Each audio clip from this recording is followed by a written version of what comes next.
Pro Bolsonaro? Quer fazer Ele tá uma assistindo pergunta, ou não? não? Fala que concorda comigo, Ana Paula. Peraí, não, Calma lá. sem essa histeria, sem essa histeria. Ana Paula, obrigado.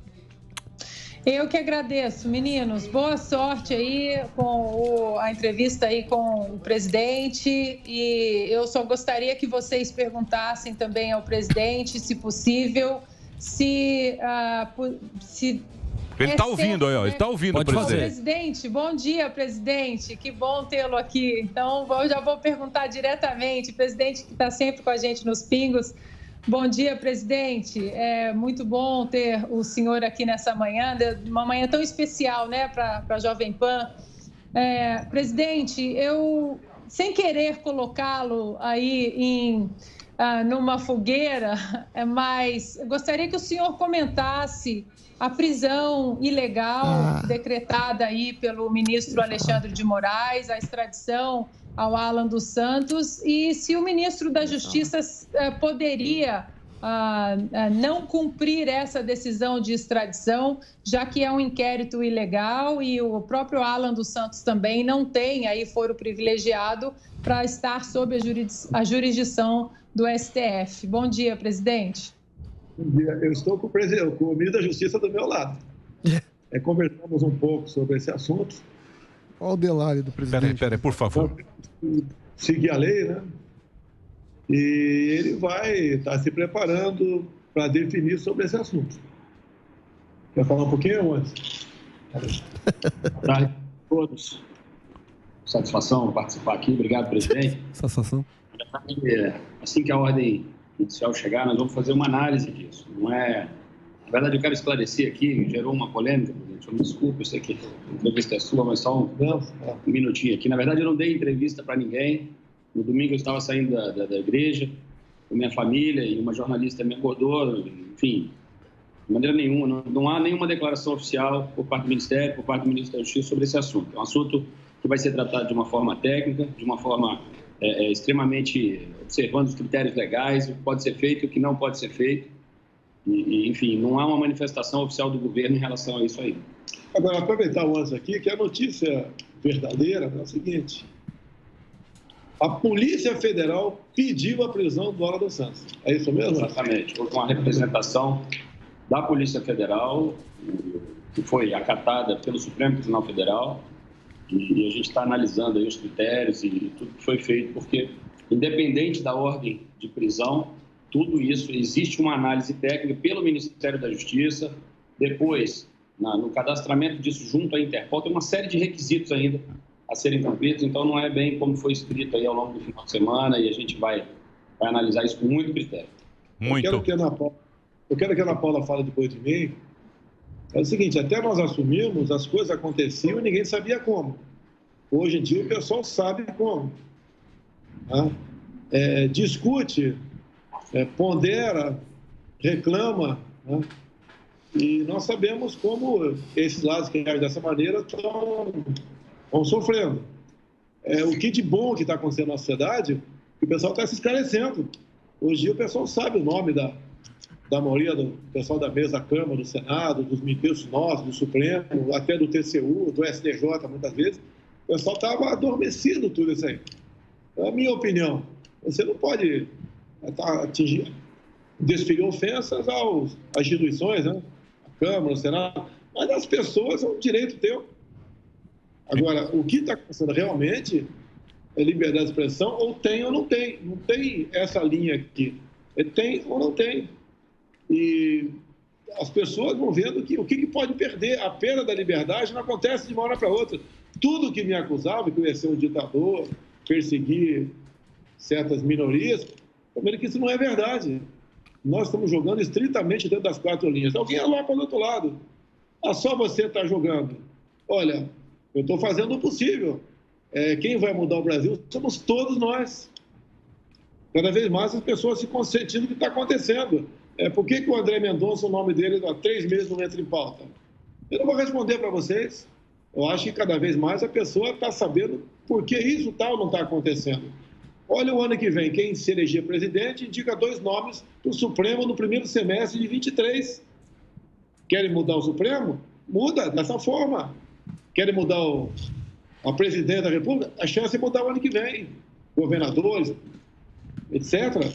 É por aí. Agora, as coisas vinham acontecendo aos poucos e chegou-se num ponto que o pessoal abriu os olhos e viu que, olha, tem muita coisa errada no Brasil. Vamos dar a vassoura para o Bolsonaro varrer. Calma. Quem vai resolver, quem vai mudar o Brasil somos todos nós.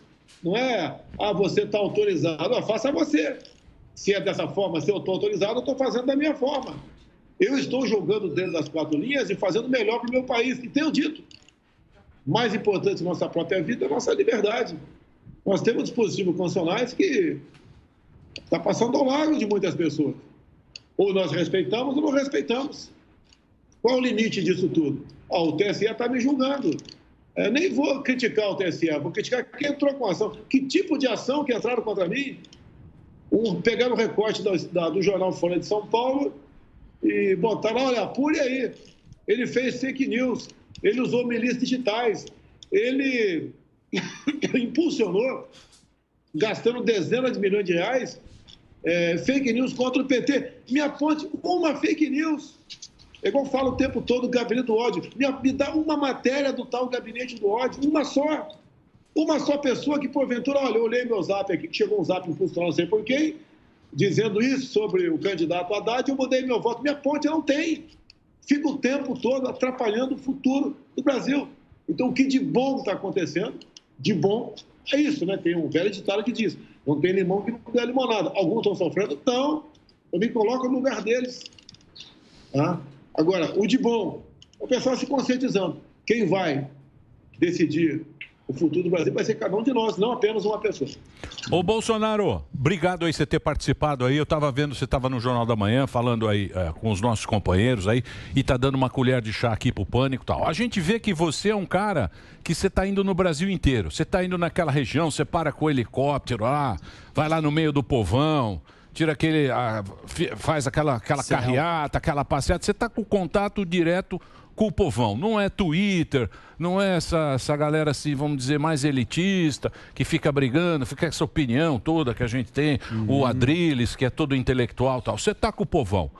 Vou perguntar um negócio para você. Qual é a maior reivindicação? Porque o povo chega para você e fala. Qual é a maior reivindicação hoje dessa galera? Essa galera que não tem Twitter, não tem Instagram, não tem nada. O que você vê aí? O que os caras pedem para você aí? Esse povão aí.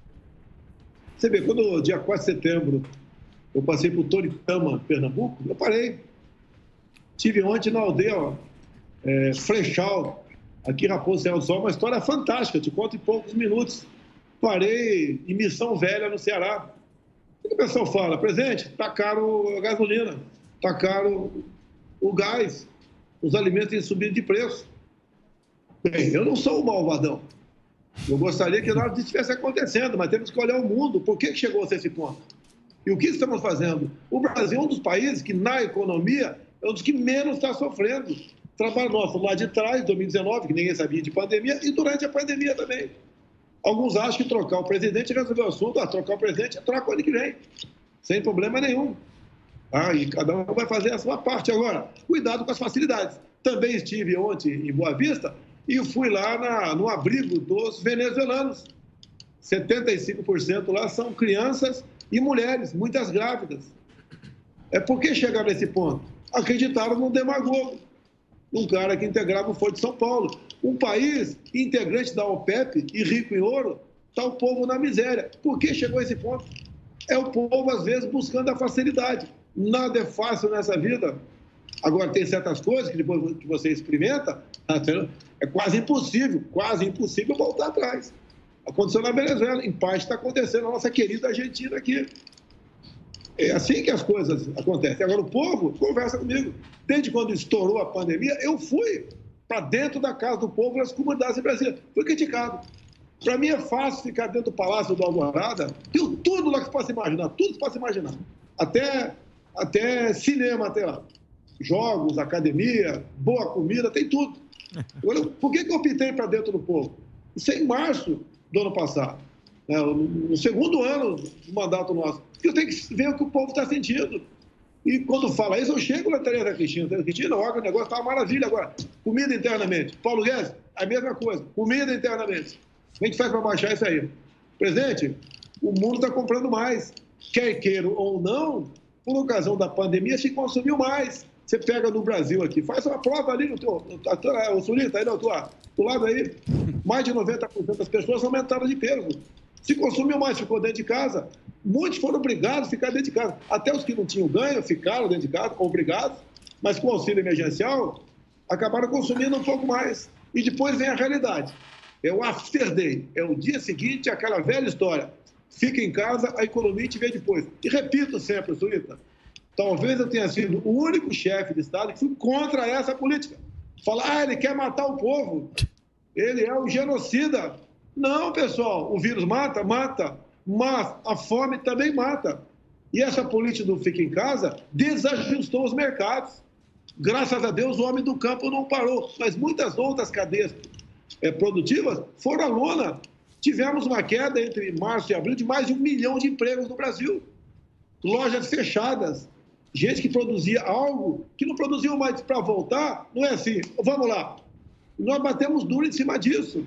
Conseguimos, com medidas nossas até adotadas em 2019, como a liberdade econômica, a facilitar a chegada de empregos. E olha que terminamos 2020 com mais gente com carteira assinada do que em 2019. Isso é coisa fantástica. Agora, os informais, em torno de 40 milhões de pessoas, foram para a lona. Aquele cara que vendia biscoito Globo na praia no Rio de Janeiro não vendeu mais. E a fábrica de Globo quebrou. Aquele cara que vendia picolé lá no estádio de futebol não vendeu mais. Aquele que vendia uma água no sinal, um churrasquinho de gato na praça, foi para o espaço. Boa. Entrei na casa de manicure, aqui em Brasília. Eu lembro o nome da comunidade, eu falo aqui. Por favor, dá para abrir a geladeira? Tinha um chuchu dentro da geladeira. Eu fui lá. Tanto é que a imprensa me acompanhou e bateu em mim, dizendo que eu estava errado. Não, eu sou o general desse combate. Eu tenho que estar na frente da linha de frente, mostrando o que está acontecendo. Não estou difundindo o vírus, não.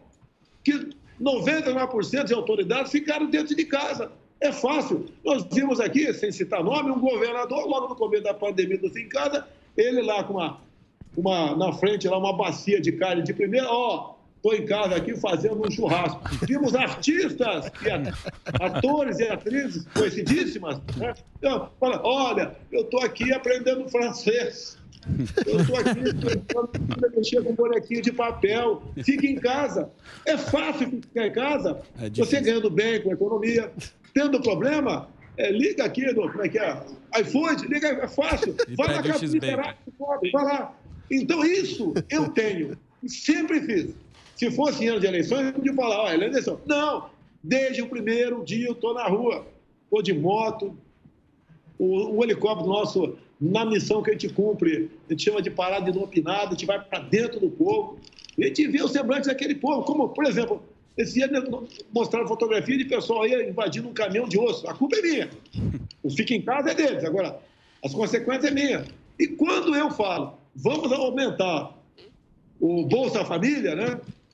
Porque a inflação veio nos dias de primeira necessidade, isso é demagogia, isso é eleição. Ué, se eu fico quieto, eu estou matando o povo de fome. Se eu tento fazer alguma coisa, é demagogia. O que esse pessoal quer? Quer me tirar daqui? Me tira o ano que vem. A culpa vai ser sempre do Bolsonaro. Ô, Bolsonaro, Daniel Zuckerman, obrigado aqui pela sua presença. Já participou várias vezes aqui. E é legal entrevistar o Bolsonaro, que ele é um cara autêntico, ele fala mesmo. Tá. Uma das suas pautas sempre foi anticorrupção. A gente viu toda a história, a novela com o Moro. Recentemente, Sérgio Moro te criticou agora da improbidade. O Moro falou mal de você, hein, Bolsonaro? Você viu ou não? Administrativa. O Moro tá bravo. Falou assim, o presidente poderia ter vetado. Então, são duas perguntas. Uma, o que você achou dessa declaração do Sérgio Moro? E segunda pergunta, o que você acha dele um possível candidato para a presidência em 2022? Olha só, o Sérgio Moro veio trabalhar comigo, no meu entender, bem intencionado. Tá? Eu sempre falei para os ministros, vocês têm liberdade, mas eu tenho poder de veto. O ministro tal indicou uma pessoa, eu falo, essa pessoa não, olha aqui, a vida pregressa dela vai dar problema. Tá? Essa pessoa eu não quero. Pessoas importantes, são 30 mil cargos em comissão somando tudo, não tem como saber o que está acontecendo. Agora, ele assumiu a justiça como se fosse algo particular dele, ele trouxe toda a República de Curitiba para o ministério dele e tinha alguns problemas. Ele tinha uma vontade de ir para o Supremo Tribunal Federal. E muitos falavam comigo, né, Estou vendo aí bater palma, batendo palma. Eu convidou você para o aniversário. Parabéns a você. Tá certo? Devagar, tudo bem. Então, ele é uma pessoa que não tinha experiência de política, é muito fácil. Ele viveu 23 anos na magistratura, e dá uma sentença, cumpra-se. Decisão judicial não se discute, se compra. Quando você vai para a política, você vê que não é assim. Eu fico imaginando o Moro, chefe do Executivo Federal, Estadual, Municipal, negociando com o parlamento. Eu fico imaginando como é que ele vai negociar com o parlamento, conversar, que está lá o parlamento. Tá lá o parlamento. Aí você tem que conversar com os caras, pô. Quem são esses caras? Esses caras têm poderes. Tem poder, né? Eles foram escolhidos pelo povo. 81 senadores, 513 deputados. Imagina 600 pessoas. Como é que ele negociaria? Olha, ele é candidato, parece que ele está indo para o Podemos, né? Ele sabe o que está fazendo. Presidente, o Podemos está fazendo também. Então, disputa. Quanto mais, seria bom se cada partido lançasse um candidato. Seria muito bom. Presidente, obrigado por nos atender aqui do Pânico. Você falou da inflação, a inflação preocupa muito, você comentou das suas visitas. Agora, parte da inflação é por conta do dólar, que subiu muito. Se a gente olhar os países que mais desvalorizaram a moeda, o Brasil está entre as moedas mais desvalorizadas. Parte disso porque a gente não conseguiu andar com as reformas. Reforma tributária está praticamente parada, a administrativa também. E muita gente, o seu discurso antes das eleições era muito liberal. E a gente sabe da dificuldade de ser esse liberal na prática, né? Então, a gente teve rompimento do teto de gastos, as emendas parlamentares, o senhor deu 17 bilhões, eram 4 em 2015, então a gente não pode falar que foi por falta de material político. Isso tudo dentro da regra do jogo. E as estatais também continuam muitos em cargos não técnicos, né? A gente tem muitos militares que estão em estatais. Eu queria saber, assim, da agenda liberal, o que você pretende seguir daqui para frente? Há pouco tempo tinham muitos civis estatais, né? A gente via toda semana, tinha 2, 3 casos de corrupção no Brasil, e pesado. Sem então, dúvida. Os militares não estão sendo o problema. Você vê o Correio, tem um general na frente. Praticamente não dava lucro, era muito pequeno o lucro dos Correios. No ano passado deu um lucro de 1,5 bi, esse ano deve dar 3 bilhões. A Itaipu Binacional. Tinha civil no passado, não quer dizer que todos os civis sejam errados, não, mas tinha lá um civil lá, indicado por governos anteriores. Praticamente não se investia nada na região. Botamos lá o general Silvio Luna, agora tem outro general, Ferreira, e o que aconteceu, por exemplo, imediatamente? O ano passado investimos 2,5 bilhões na região de Itaipu Binacional. A segunda ponte com o Paraguai, que termina agora até meados do ano que vem, coisa importantíssima para a nossa economia com o Paraguai. Alongamos 600 metros a pista do aeroporto de Foz do Iguaçu. Vamos começar a receber nos próximos dias voos internacionais, não vai pousar mais na Argentina. Nós tomamos conta de praticamente 40 municípios, né, de obras de infraestrutura no noroeste de São Paulo. Essa é Itaipu Binacional. Mudou bastante. Olha o BNDES, não tem mais empréstimos. Empréstimo não, né? Doação de dinheiro para outros países. A Venezuela não tem honrado seus compromissos, com praticamente $1 bilhão que pegou no BNDES, fazendo metrô, etc. Quem está pagando esses juros é o trabalhador via FAT. Todo ano eu vou lá, assino lá algo lá para, olha, vamos tirar aqui do FAT mais 200 milhões de reais para pagar os juros que a Venezuela não pagou. Assim é com Cuba, assim com vários países, assim era os governos anteriores. Como é que o Brasil resistia a tudo isso? Você vê, antes do Temer, não tinha teto de gasto. Numa situação como essa, a Dilma ou o Lula, né, reassinava algo qualquer lá e criava uma gratificação, negócio qualquer, e atendia e ponto final, está resolvido o assunto. Eu tenho um tal de um teto pela frente, eu estou completamente engessado. E é um governo que tem fragilidade. É um governo forte, mas tem fragilidade. Toda hora alguém quer caçar o mandato, quer te processar, é improbidade, é isso, é aquilo, o tempo todo. O próprio Supremo, você pode ver, entra com ações a todo dia, PT, PCdoB, PSOL, para cima da gente o tempo todo esse mar de problemas aí pela frente, além de buscar resolver o problema do Brasil. E eu tenho esse compromisso de buscar solução para o Brasil. A questão de não haver corrupção em quase 3 anos não é nenhum mérito, né? Essa é a obrigação.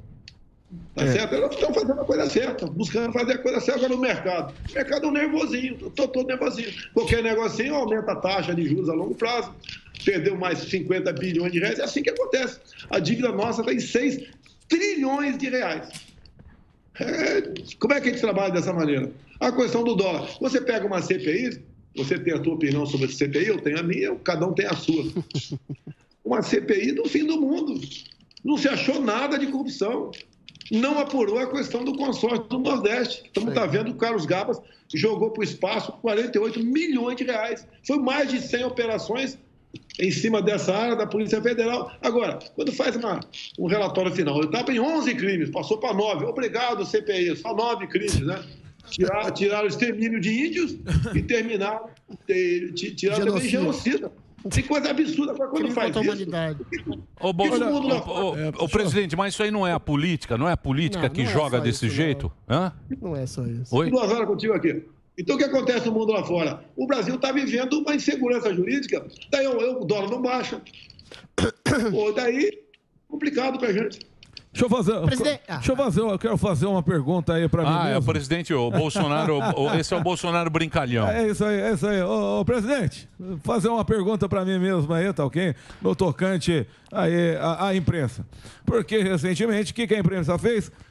Jogou pra gente a culpa sobre disseminar aquela notícia da vacina e do HIV. Já foi provado aí que houve depois manipulação aí e tudo mais. Fala aí, como que a gente faz para acabar com isso? Você não pode pegar uma notícia que a imprensa dá e que você vai ser acusado, ou melhor, a gente vai ser acusado de disseminar fake news. O que é isso aí, porra? Se você pegar essa parte da minha live, eu falo, eu não vou comentar. Olha a matéria aqui. Tá? E falei a matéria, dizendo a matéria, que é de 2020, né, publicada na imprensa, ninguém questionou como sendo fake news, ninguém questionou, entre outras matérias que eu mostrei. 2, 3 dias depois, a revista Exame fala o quê? Que eu estava disseminando fake news. E o que o pessoal fala? Olha, o presidente falou que quem toma vacina pega AIDS. Pelo amor de Deus! Que falta de responsabilidade da revista Exame. Total. Vai a CPI agora lá e resolve, mesmo parlamentares, mostrando a verdade que aconteceu. Encaminha lá, oficia lá o Supremo Tribunal Federal para que o Bolsonaro tenha todas as suas páginas bloqueadas. Isso é responsabilidade. E não é uma ou outra, é constantemente assim. Fábrica de fake news está aí, em alguns grandes órgãos de imprensa. Isso é duro porque tira o crédito da imprensa. A imprensa é importante. Ela aberta é importantíssima, mas tem que vender a verdade, tem que abrir o jogo e não ficar atuando como um partido político de oposição, o tempo todo criticando. Eu não dou dinheiro para a imprensa, não dei, cortei bastante, cortei aí 80%, é porque tem outros setores que precisam. Agora, a política, a economia indo bem, todo mundo vai anunciar na televisão, no rádio, no jornal, e todo mundo ganha. Eu não estou perseguindo a imprensa. Mas o senhor acha que esse é o motivo da perseguição e acusar o senhor de várias coisas? De ter fechado a torneirinha aí? O pessoal calava essa grande mídia, o pessoal sabe quem é, com dinheiro. Então ninguém criticava nada. Podia outros presidentes fazer a voz absurdos possíveis, ninguém criticava. Aqui não. A gente não faz absurdo, até o que eu não faço. Se eu me reunir agora aqui com uma autoridade qualquer, foi pro Surita, no canto, porque eu bater um pau, vamos tomar uma tubaína aqui. A imprensa fica sabendo, já vão falar coisas absurdas. Mas, presidente, peraí. O Marinho vai fazer pé. O Marinho tá bravo com você desde que você roubou a cozinheira. Pegou a croqueteira. Devolve a cozinheira aí, pô. Você levou a croqueteira embora pra Brasília e ele tá bravo.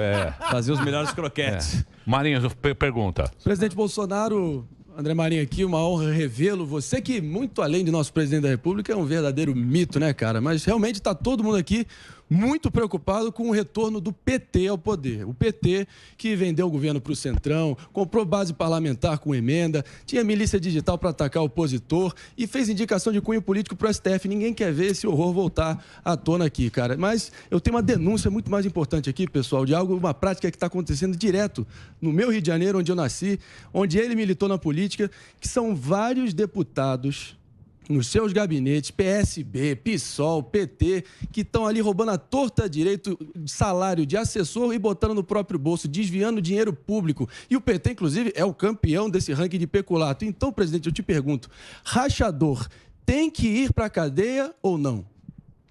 Ô Marinho, você sabe que eu sou presidente da República, eu respondo sobre meus atos, tá ok? Então não vou aceitar a provocação tua, Aí você recolhe esse aí, o teu jornalismo. Não vou aceitar. Assim o PT vai voltar? É sobre o PT. O teu pai é o maior interessado na cadeira do Flávio Bolsonaro. Não vou discutir. O teu pai quer a cadeira do Flávio Bolsonaro. Eu decidi. É o PT, presidente. Ninguém falou de Flávio. Não tem mais conversa contigo. Não tem? Então é isso, né? Coisa louco. Então deixa eu falar. Do pai e o pau Muito bem, muito bem. É o Tigrão com humorista e tchutchuca com o STF, né, presidente? Muito bem. Impressionante. Senhor presidente. Por favor, pode fazer a pergunta. Senhor presidente, um prazer e um tesão, no sentido metafísico do termo, conversar com o senhor e recebê-lo aqui na Jovem Pan, na inauguração dessa televisão. Presidente, existe uma animosidade, uma ojeriza, uma má vontade em relação ao senhor, não só no Brasil, como no mundo, porque segundo meu pressuposto, existe uma hegemonia progressista de esquerda, tanto na grande mídia brasileira, quanto na grande mídia internacional, nas universidades, nos meios intelectuais de difusão de informação. A gente não pode dizer, por exemplo, que a CPI é progressista. Renan Calheiros e Omar Aziz são oportunistas que usam dessa ojeriza progressista contra o senhor para acusá-lo de crimes que toda essa mídia, não só brasileira como internacional, sempre quiseram empichar o senhor como assassino, genocida, nazista, perseguidor de gays e mulheres, quando o senhor fez a maior campanha, uma das maiores campanhas de vacinação no mundo, e quando o senhor alertou para aquilo que a ONU e o Banco Mundial falou, que o isolamento social iria, sim, matar mais gente do que o próprio isolamento social. Ou seja, a miséria, a fome, a desagregação social mata mais porque causou centenas de milhões de miseráveis. Isso tudo o senhor referenciou. Mas não adianta. A Globo chega quando faz uma manifestação de liberdade nas pessoas, que as pessoas querem se desvincular do autoritarismo do STF, a Globo chama de golpistas antidemocráticos. Aí chega um ditador, um togado, fala assim: eu sou a representação do povo e você, povo, é antidemocrático. Então, com essa hegemonia, dessa narrativa progressista contra qualquer governo conservador eleito, contra particularmente o senhor, como é que o senhor consegue e quais são as armas que o senhor tem para enfrentar essa onda gigantesca de desinformação que tem contra o seu governo e contra a sua pessoa? Olha, primeiro é fé em Deus. E a consciência tranquila. Respondo pelos meus atos. Sou responsável pelas minhas ações. Eu estava agora numa igreja aqui, evangélica em Brasília, e eu falei para eles: imagine se aquela facada tivesse sido fatal, quem estaria no meu lugar? Com toda certeza, o que estava em segundo lugar. Como essa pessoa que esteve à frente do MEC, Ministério da Educação, por 12 anos, se comportou? Qual era o teor dos livros didáticos? Como eram as provas do Enem? Como a garotada de média 15 anos tem se comportado na prova do PISA, que é uma prova internacional sobre a avaliação estudantil, onde mede a questão voltada com ciência, interpretação de texto e matemática. Estamos em 70º e último lugar. O que nós podemos esperar de uma juventude que não tem culpa disso, mas que foi ensinada dessa maneira? Como estão parte das nossas universidades federais? Como é que estão as militâncias em algumas universidades? Como esses jovens estão se formando? Estão saindo uns bons profissionais ou não? Tá? O que acontece? A questão de comportamento. Cada um cuida da tua família, cuida da tua vida. Agora, não pode, na escola, aproveitar um ambiente restrito e um professor começar a falar em coisas que os pais não querem. Falar para o Joãozinho que ele não é menino, pode ser menina, a mesma coisa com a Joana. Tá? Isso a gente não pode acontecer. A escola é um local para você aprender outras coisas. Então, essas militâncias, nós tiramos de lá. Nós sabemos a ligação dessas pessoas com a esquerda. Por que o MST não está agindo mais? Aconteceu porque nós tiramos dinheiro de ONG, nós demos porte de arma para grande parte da população. O homem do campo especial está armado. Nós acabamos com a indústria da demarcação de terras indígenas. Eu estive agora aqui numa aldeia indígena aqui, a chamada Flechal, e o pessoal está de acordo comigo. O que acontece agora? O Supremo está decidindo o novo marco temporal. Se isso for aprovado, teremos que demarcar, a seguir a lei, a decisão judicial, áreas equivalentes à região sudeste, como terras indígenas. E pela localização geográfica dessas áreas, inviabilizaremos outra área equivalente à região sul do Brasil. Acabou o agronegócio, acabou a nossa economia. O que os caras querem? Derrotar mim ou derrotar o Brasil? Agora temos que resistir. E ponto final. apesar de algumas pessoas aí que levam tudo na brincadeira, tudo na chacota, né? Tudo querem tirar proveito próprio. Querem me tirar daqui? Tudo bem, espero que chegue alguém melhor, né? Sei. Né? Mas se chegar os que estão aí, o cardápio que está na mesa do Self-Service é o pior possível. Eu sou um feijão com arroz, mas do resto aí é um jabá podre que está aí, que vai contaminar todo mundo. É isso que vocês querem? Tá? Vamos tocar fogo na canoa. Mas peraí, não tem nenhuma jangada do lado, como é que eu vou tocar fogo na canoa velha? O que a gente está fazendo? Um sacrifício da própria vida, mostrando a realidade. Ressurgiu o patriotismo no Brasil. A gente vê bandeira amarela, cores verde e amarela pelo Brasil todo, cada vez menos vermelho. Olha, eu tive na Operação Acolhida, como eu disse, mulheres grávidas, né? Tinha lá 900 pessoas naquela aglomeração ali. Aglomeração, sim, aglomeração. Tá? Grávidas, fugindo da fome. E você sabe que na Venezuela o Lula teve várias vezes lá, com o Chávez, com o Maduro, fazendo campanha política. Olha, na Venezuela pode faltar tudo, menos democracia. E tem gente que leva por deboche. Quer me tirar daqui? Me tira de forma democrática. Cheguei aqui sem dinheiro, sem nada. Vim candidato, confesso, porque eu não queria mais ser deputado federal, cansei, vou me aposentar. Não pedi a aposentadoria da Câmara, 30 mil por mês que posso receber, não pedi. Assim como o pessoal quando fala em cartão corporativo, o meu cartão corporativo é 0. Os outros 2 cartões é para pagar combustível de avião que está fora do exterior, pagar hotel, pagar restaurante, comida, segurança. Não tem nada a ver comigo, se gastou 1 milhão ou 2 naquele mês, não tem nada a ver comigo. É a segurança minha que tem que ser mais do que reforçada, porque eu estou sendo um osso, né? Um espinho na garganta de corruptos. Querem a volta disso no Brasil? Não queremos não, Vitor. Não pode, o PT não pode voltar. O PT não pode voltar. Presidente, então, por favor, responda a pergunta, cara, que eu te fiz. Porque se você quer pergunta de bajulador, cara...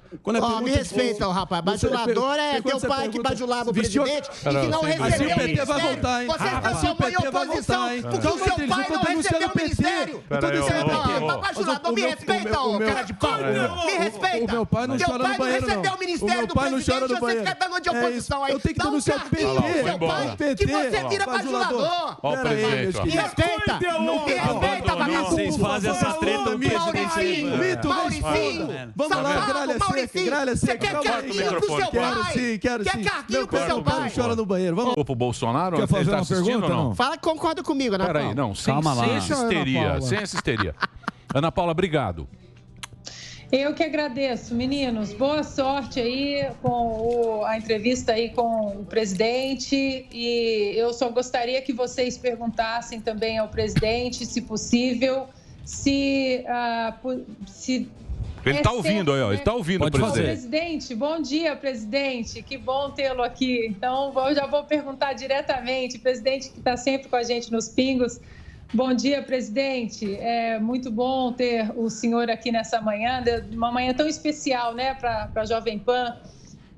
Presidente, eu, sem querer colocá-lo aí numa fogueira, mas eu gostaria que o senhor comentasse a prisão ilegal decretada aí pelo ministro Alexandre de Moraes, a extradição ao Alan dos Santos, e se o ministro da Justiça poderia não cumprir essa decisão de extradição, já que é um inquérito ilegal e o próprio Alan dos Santos também não tem aí foro privilegiado para estar sob a jurisdição do STF. Bom dia, presidente.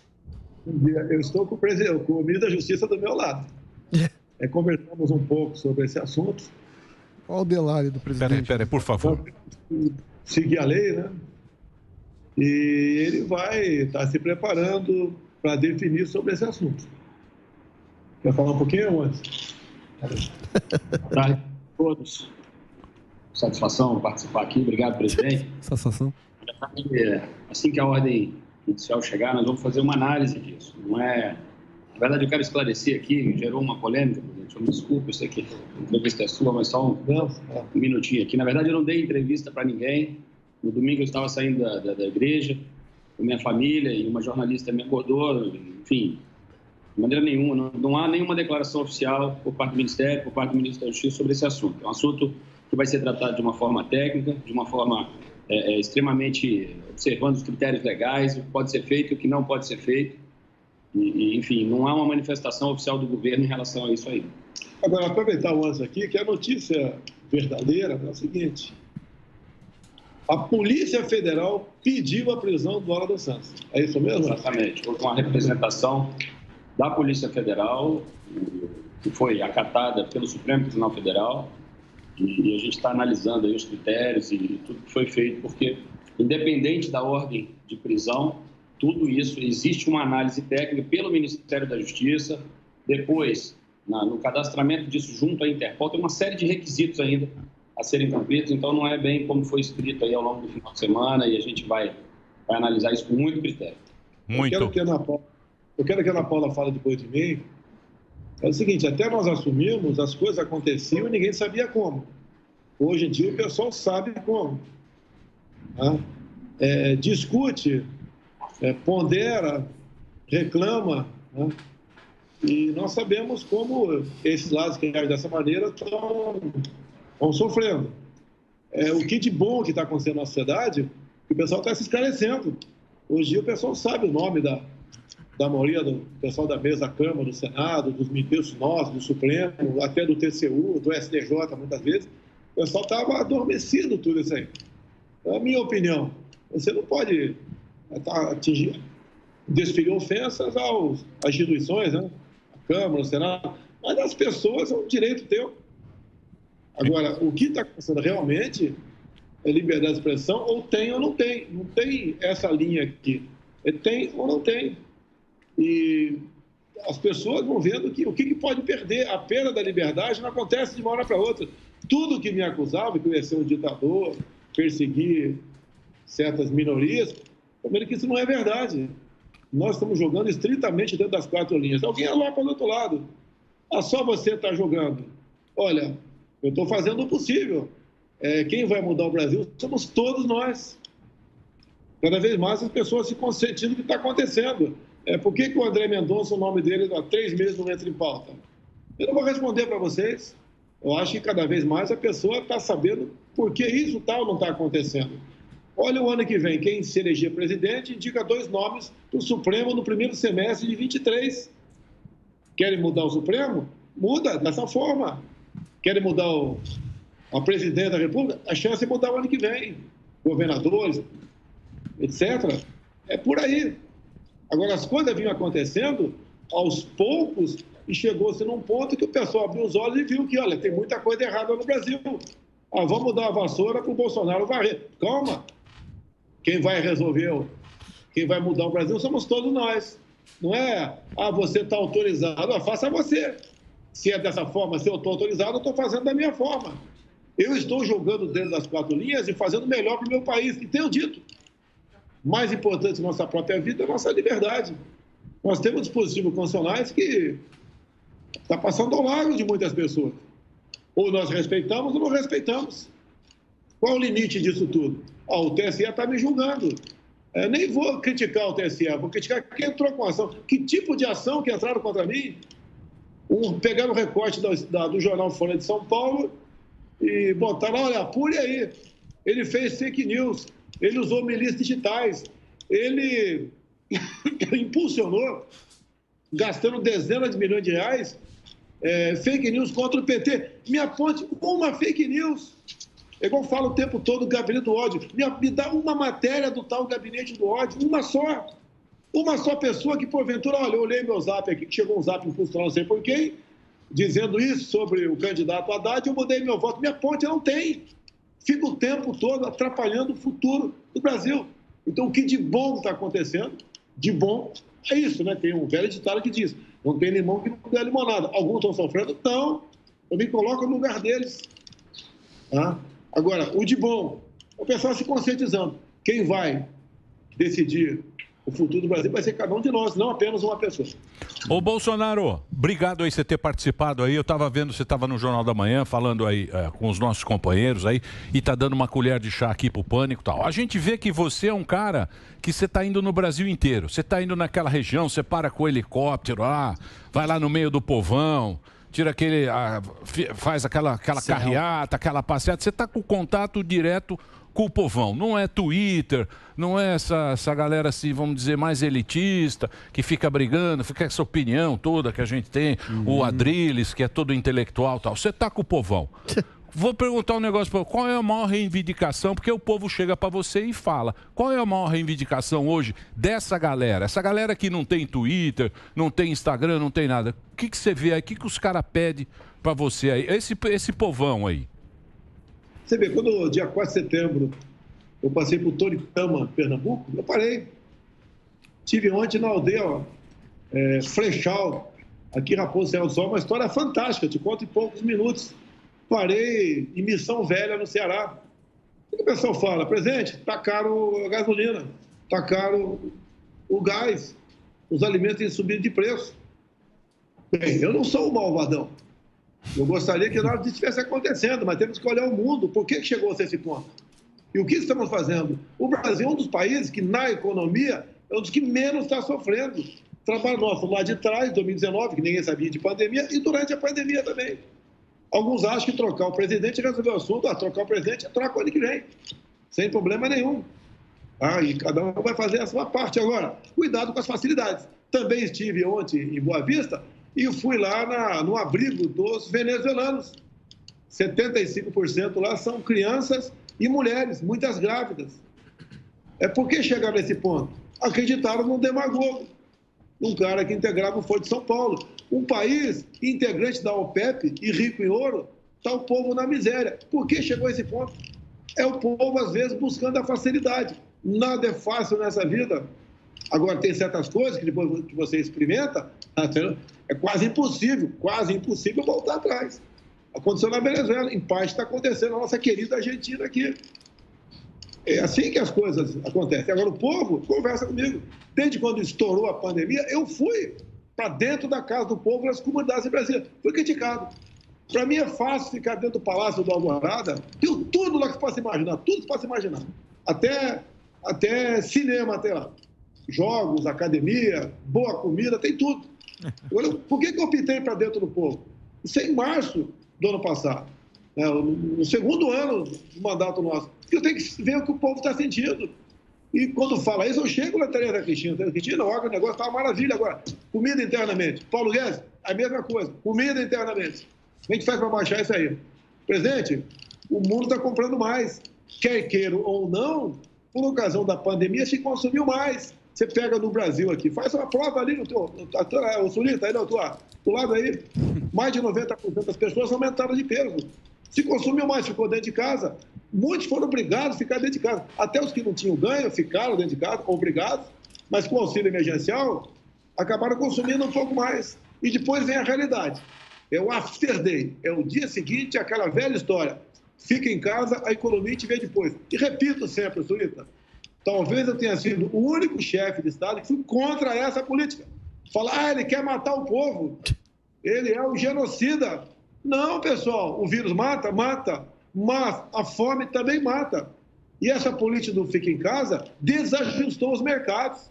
Graças a Deus, o homem do campo não parou, mas muitas outras cadeias produtivas foram à lona. Tivemos uma queda entre março e abril de mais de 1 milhão de empregos no Brasil. Lojas fechadas, gente que produzia algo que não produziam mais para voltar. Não é assim, vamos lá. Nós batemos duro em cima disso. Conseguimos, com medidas nossas até adotadas em 2019, como a liberdade econômica, a facilitar a chegada de empregos. E olha que terminamos 2020 com mais gente com carteira assinada do que em 2019. Isso é quase uma coisa fantástica. Agora, os informais, em torno de 40 milhões de pessoas, foram para a lona. Aquele cara que vendia biscoito Globo na praia do Rio de Janeiro não vendeu mais. E a fábrica de Globo quebrou. Aquele cara que vendia picolé lá no estádio de futebol não vendeu mais. Aquele que vendia uma água no sinal, um churrasquinho de gato na praça, foi para o espaço. Entrei na casa de manicure, aqui em Brasília. Eu lembro o nome da comunidade, eu falo aqui. Por favor, dá para abrir a geladeira? Tinha um chuchu dentro da geladeira. Eu fui lá. Tanto é que a imprensa me acompanhou e bateu em mim, dizendo que eu estava errado. Não, eu sou o general desse combate. Eu tenho que estar na frente, na linha de frente, mostrando o que está acontecendo. Não estou difundindo o vírus, não. Que 99% das autoridades ficaram dentro de casa. É fácil. Nós vimos aqui, sem citar nome, um governador, logo no começo da pandemia do Fique em Casa, ele lá com na frente, lá uma bacia de carne de primeira, estou em casa aqui fazendo um churrasco. Vimos artistas, atores e atrizes conhecidíssimas, né? Então, fala, olha, eu estou aqui aprendendo francês. Eu estou aqui tentando mexer com um bonequinho de papel. Fique em casa. É fácil ficar em casa. Você ganhando bem com a economia. Tendo problema, liga aqui como é que é? iFood, liga, é fácil. Vai na Capitã, vai lá. Então, isso eu tenho. Sempre fiz. Se fosse em ano de eleições, eu podia falar, olha, eleição. Não, desde o primeiro dia eu estou na rua. Estou de moto. O helicóptero nosso, na missão que a gente cumpre, a gente chama de parada inopinada, a gente vai para dentro do povo. E a gente vê o semblante daquele povo. Como, por exemplo, esse dia mostraram fotografia de pessoal aí invadindo um caminhão de osso. A culpa é minha. O Fique em Casa é deles. Agora, as consequências é minha. E quando eu falo, vamos aumentar o Bolsa Família, né? Porque a inflação veio nos dias de primeira necessidade, isso é demagogia, isso é eleição. Ué, se eu fico quieto, eu estou matando o povo de fome. Se eu tento fazer alguma coisa, é demagogia. O que esse pessoal quer? Quer me tirar daqui? Me tira o ano que vem. A culpa vai ser sempre do Bolsonaro. Ô, Bolsonaro, Daniel Zuckerman, obrigado aqui pela sua presença, já participou várias vezes aqui, e é legal entrevistar o Bolsonaro, que ele é um cara autêntico, ele fala mesmo. Tá. Uma das suas pautas sempre foi anticorrupção, a gente viu toda a história, a novela com o Moro. Recentemente, Sérgio Moro te criticou agora da improbidade... O Moro falou mal de você, hein, Bolsonaro? Você lembra ou não? Administrativa. O Moro tá bravo. Falou assim, o presidente poderia ter vetado. Então, são duas perguntas. Uma, o que você achou dessa declaração do Sérgio Moro? E segunda pergunta, o que você acha dele um possível candidato para a presidência em 2022? Olha só, o Sérgio Moro veio trabalhar comigo, no meu entender, bem intencionado. Tá? Eu sempre falei para os ministros, vocês têm liberdade, mas eu tenho poder de veto. O ministro tal indicou uma pessoa, eu falo, essa pessoa não, olha aqui, a vida pregressa dela vai dar problema. Tá? Essa pessoa eu não quero. Pessoas importantes, são 30 mil cargos em comissão somando tudo, não tem como saber o que está acontecendo. Agora, ele assumiu a justiça como se fosse algo particular dele, trouxe toda a República de Curitiba para o ministério dele e tinha alguns problemas.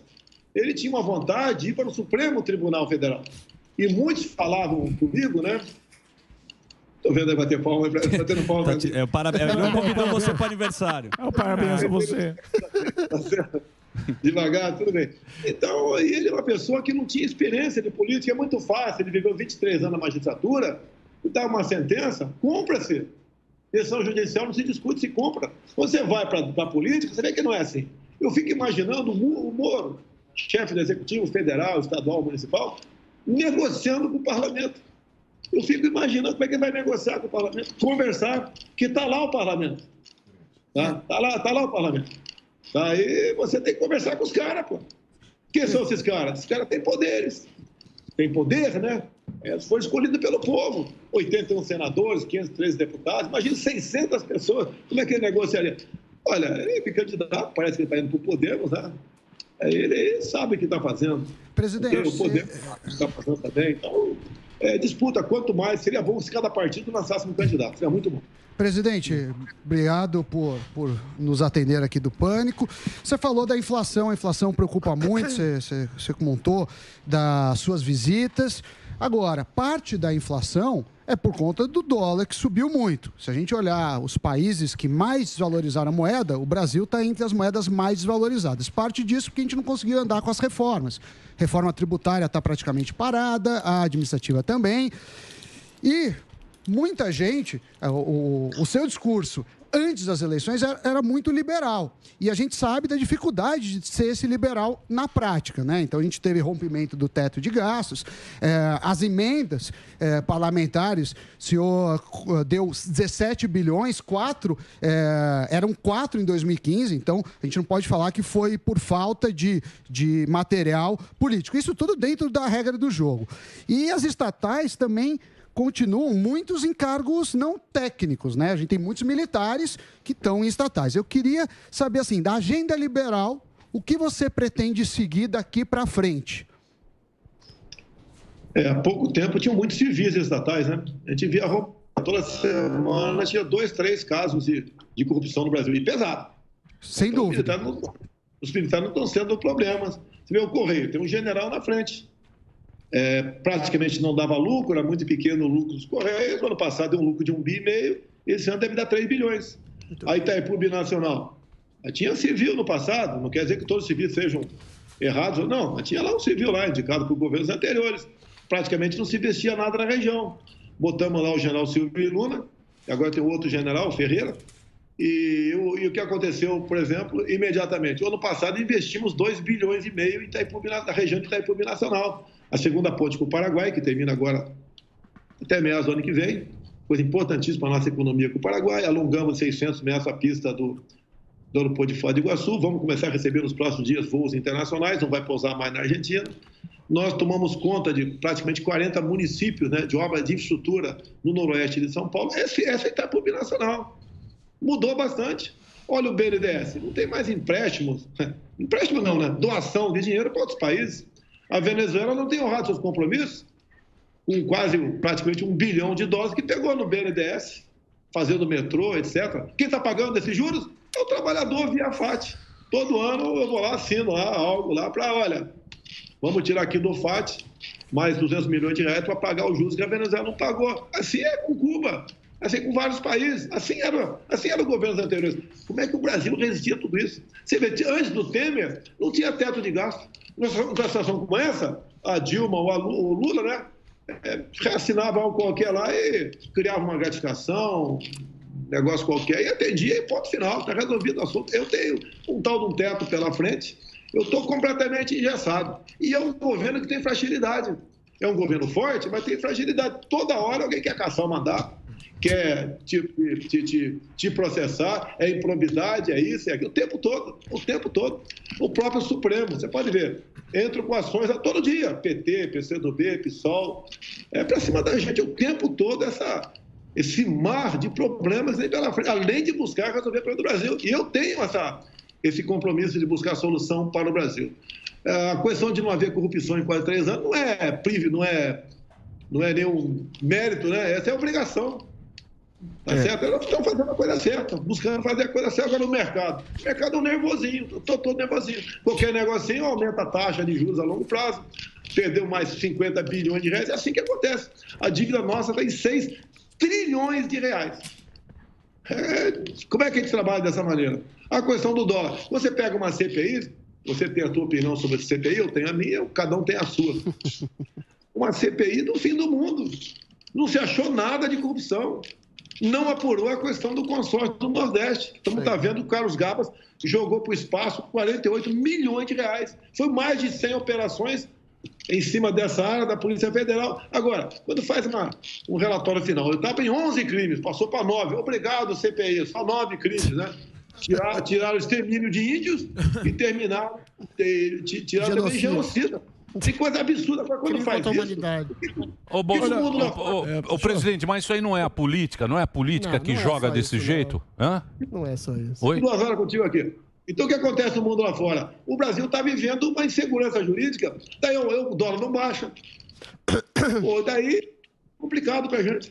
Eu quero fazer uma pergunta aí para mim mesmo. É o presidente, o Bolsonaro, esse é o Bolsonaro brincalhão. É isso aí. Ô, presidente, fazer uma pergunta para mim mesmo aí, tá ok? No tocante aí a imprensa. Porque recentemente, o que a imprensa fez? Jogou pra gente a culpa sobre disseminar aquela notícia da vacina e do HIV.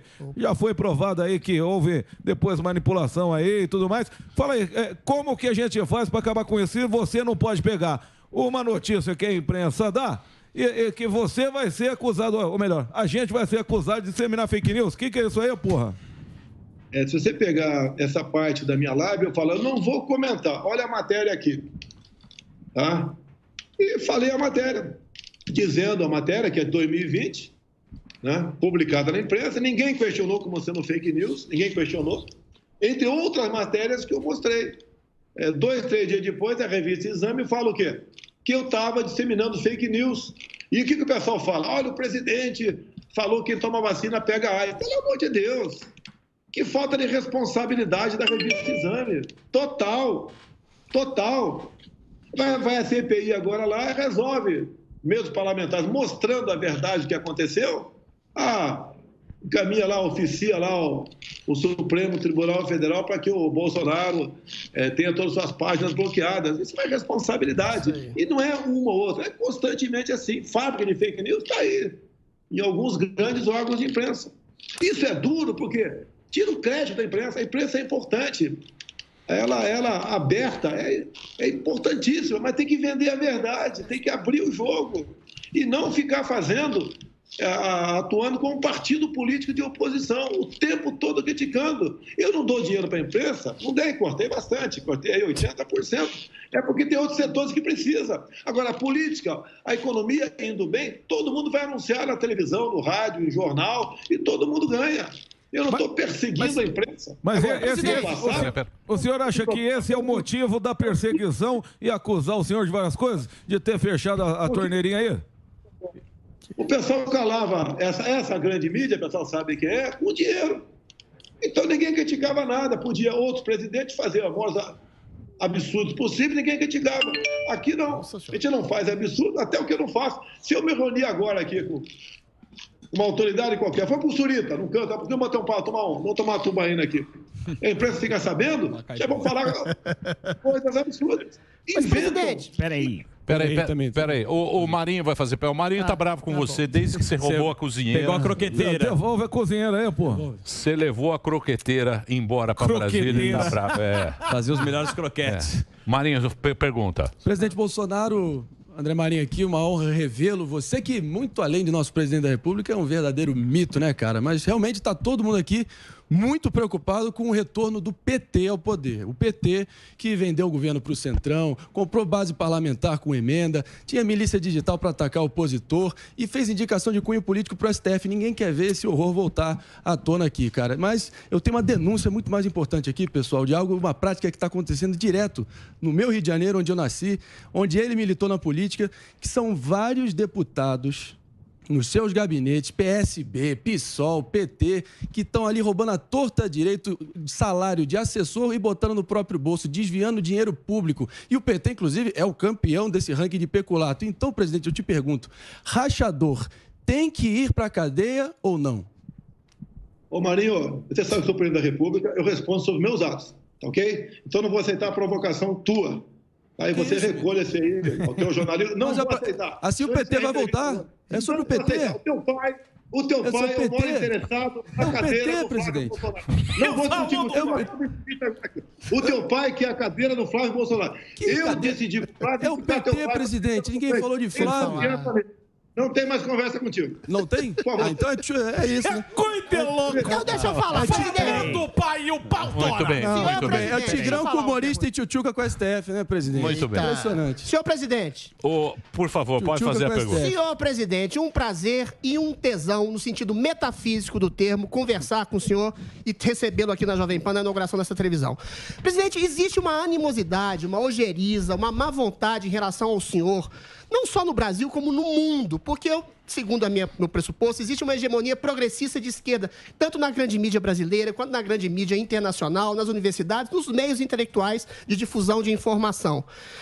A gente não pode dizer, por exemplo, que a CPI é progressista. Renan Calheiros e Omar Aziz são oportunistas que usam dessa ojeriza progressista contra o senhor para acusá-lo de crimes que toda essa mídia, não só brasileira como internacional, sempre quiseram empichar o senhor como assassino, genocida, nazista, perseguidor de gays e mulheres, quando o senhor fez a maior campanha, uma das maiores campanhas de vacinação no mundo, e quando o senhor alertou para aquilo que a ONU e o Banco Mundial falou, que o isolamento social iria, sim, matar mais gente do que o próprio isolamento social. Ou seja, a miséria, a fome, a desagregação social mata mais porque causou centenas de milhões de miseráveis. Isso tudo o senhor referenciou. Mas não adianta. A Globo chega quando faz uma manifestação de liberdade nas pessoas, que as pessoas querem se desvincular do autoritarismo do STF, a Globo chama de golpistas antidemocráticos. Aí chega um ditador, um togado, fala assim, eu sou a representação do povo e você, povo, é antidemocrático.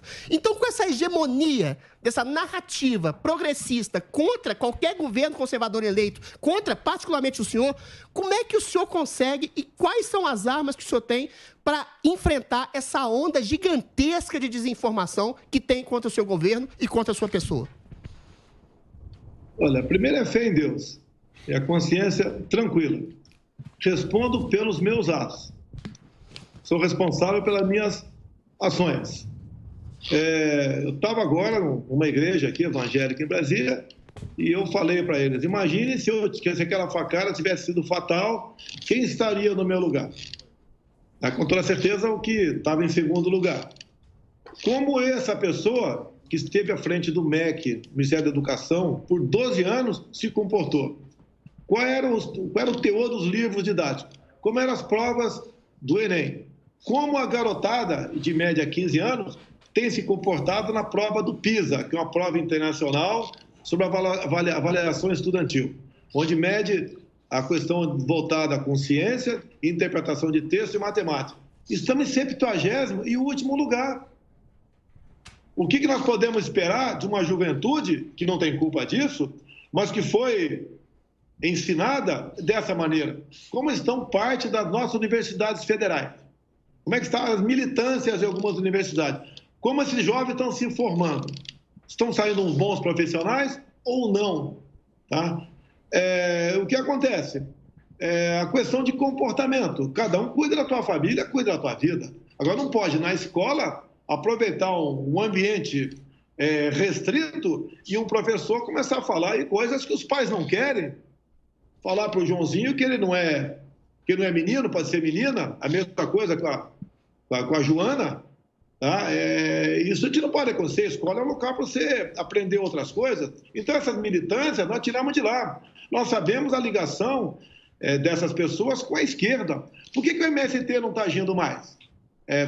Aconteceu porque nós tiramos dinheiro de ONG, nós demos porte de arma para grande parte da população. O homem do campo especial está armado. Nós acabamos com a indústria da demarcação de terras indígenas. Eu estive agora aqui numa aldeia indígena aqui, a chamada Flechal, e o pessoal está de acordo comigo.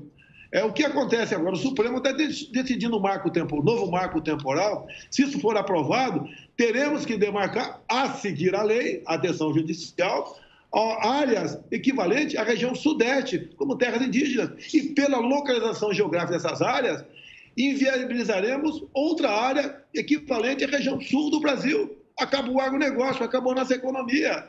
O que os caras querem? Derrotar a mim ou derrotar o Brasil? Agora temos que resistir. E ponto final. Apesar de algumas pessoas aí que levam tudo na brincadeira, tudo na chacota, né? Tudo querem tirar proveito próprio. Querem me tirar daqui? Tudo bem. Espero que chegue alguém melhor, né? Sei. Né? Mas se chegar os que estão aí, o cardápio que está na mesa do Self-Service é o pior possível. Eu sou um feijão com arroz, mas do resto aí é um jabá podre que está aí, que vai contaminar todo mundo. É isso que vocês querem? Tá? Vamos tocar fogo na canoa. Mas peraí, não tem nenhuma jangada do lado, como é que eu vou tocar fogo na canoa velha? O que a gente está fazendo? Um sacrifício da própria vida, mostrando a realidade. Ressurgiu o patriotismo no Brasil. A gente vê bandeira amarela, cores verde e amarela pelo Brasil todo, cada vez menos vermelho.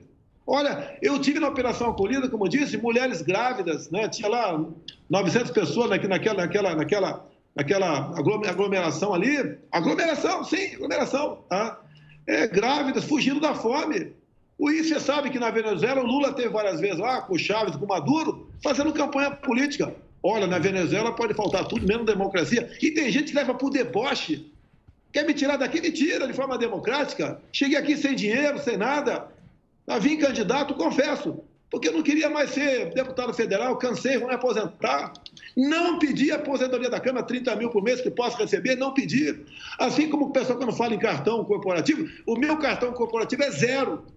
Os outros 2 cartões é para pagar combustível de avião que está fora do exterior, pagar hotel, pagar restaurante, comida, segurança. Não tem nada a ver comigo, se gastou 1 milhão ou 2 naquele mês, não tem nada a ver comigo. É a segurança minha que tem que ser mais do que reforçada, porque eu estou sendo um osso, né? Um espinho na garganta de corruptos. Querem a volta disso no Brasil? Não queremos não, Mito. A gente não pode, o PT não pode voltar. O PT não pode voltar. Presidente, então, por favor, responda a pergunta, cara, que eu te fiz. Porque se você quer pergunta de bajulador, cara... Me respeita, rapaz. Bajulador é teu pai que bajulava o presidente e que não recebeu o PT vai voltar, hein? Você transformou em oposição porque o seu pai não recebeu o ministério. Bajulador, me respeita, ô cara de pau. Me respeita. O meu pai não chora no banheiro, não. Teu pai não recebeu o ministério do presidente e você fica dando de oposição aí. Eu tenho que denunciar o PT. Que você vira bajulador. Ó, o prefeito. Me respeita. Me respeita, vagabundo. Vocês fazem essas tretas, Mauricinho. Vamos lá, gralha Você seca. quer carguinho pro seu pai? Quero sim. Quer carguinho pro seu pai? Não chora no banheiro. Vamos. Pro Bolsonaro? Quer fazer uma assistindo pergunta, ou não? Fala que concorda comigo, Ana Paula. Peraí, não, sem essa histeria. Sem essa histeria. Ana Paula, obrigado. Eu que agradeço, meninos. Boa sorte aí com a entrevista aí com o presidente. E eu só gostaria que vocês perguntassem também ao presidente, se possível, se ele está ouvindo aí, ó. Ele está ouvindo o presidente. Presidente, bom dia, presidente. Que bom tê-lo aqui. Então, eu já vou perguntar diretamente. Presidente que está sempre com a gente nos pingos. Bom dia, presidente. É muito bom ter o senhor aqui nessa manhã, uma manhã tão especial, né, para a Jovem Pan. Presidente, eu, sem querer colocá-lo aí numa fogueira, mas gostaria que o senhor comentasse a prisão ilegal decretada aí pelo ministro Alexandre de Moraes, a extradição ao Alan dos Santos, e se o ministro da Justiça poderia não cumprir essa decisão de extradição, já que é um inquérito ilegal e o próprio Alan dos Santos também não tem aí foro privilegiado para estar sob a jurisdição do STF. Bom dia, presidente. Bom dia. Eu estou com o ministro da Justiça do meu lado. Conversamos um pouco sobre esse assunto. Olha o delário do presidente. Peraí, por favor. Seguir a lei, né? E ele vai estar se preparando para definir sobre esse assunto. Quer falar um pouquinho antes? Boa tarde a todos. Satisfação participar aqui. Obrigado, presidente. Satisfação. Assim que a ordem judicial chegar, nós vamos fazer uma análise disso. Não é... Na verdade, eu quero esclarecer aqui, gerou uma polêmica, presidente. Eu me desculpe, eu sei que a entrevista é sua, mas só um minutinho aqui. Na verdade, eu não dei entrevista para ninguém. No domingo eu estava saindo da igreja com minha família e uma jornalista me acordou, enfim, de maneira nenhuma. Não há nenhuma declaração oficial por parte do Ministério, por parte do Ministro da Justiça sobre esse assunto. É um assunto que vai ser tratado de uma forma técnica, de uma forma extremamente observando os critérios legais, o que pode ser feito e o que não pode ser feito. E, enfim, não há uma manifestação oficial do governo em relação a isso aí. Agora, aproveitar o antes aqui, que a notícia verdadeira é o seguinte: a Polícia Federal pediu a prisão do Alan dos Santos. É isso mesmo? Exatamente. Houve uma representação da Polícia Federal, que foi acatada pelo Supremo Tribunal Federal, e a gente está analisando aí os critérios e tudo que foi feito, porque, independente da ordem de prisão, tudo isso, existe uma análise técnica pelo Ministério da Justiça, depois, no cadastramento disso junto à Interpol, tem uma série de requisitos ainda a serem cumpridos, então não é bem como foi escrito aí ao longo do final de semana, e a gente vai analisar isso com muito critério. Muito. Eu quero que a Ana Paula fale depois de mim. É o seguinte, até nós assumimos, as coisas aconteciam e ninguém sabia como. Hoje em dia o pessoal sabe como. Tá? Discute, pondera, reclama, né?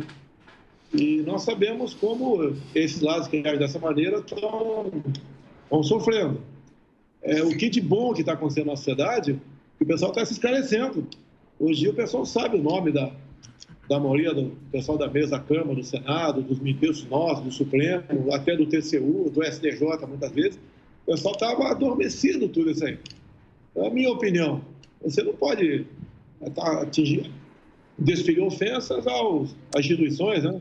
A Câmara, o Senado, mas as pessoas é um direito teu. Agora, o que está acontecendo realmente é liberdade de expressão, ou tem ou não tem. Não tem essa linha aqui. Tem ou não tem. E as pessoas vão vendo que o que pode perder. A perda da liberdade não acontece de uma hora para outra.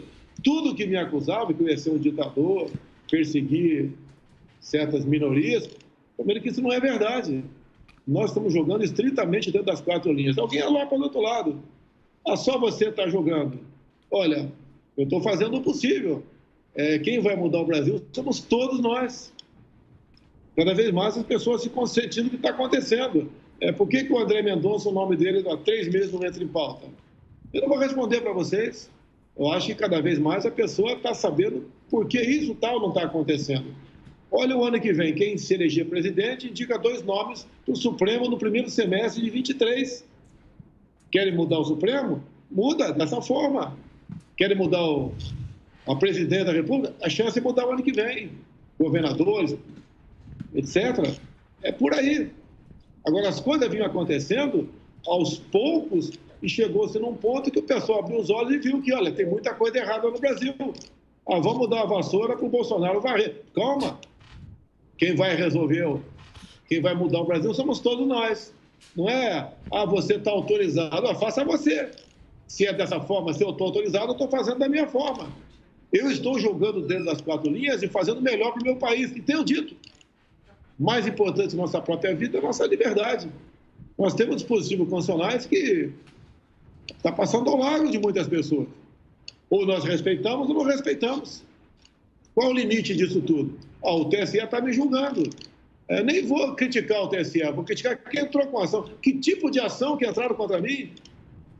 Pegaram o recorte do jornal Folha de São Paulo e botaram, olha, apure aí.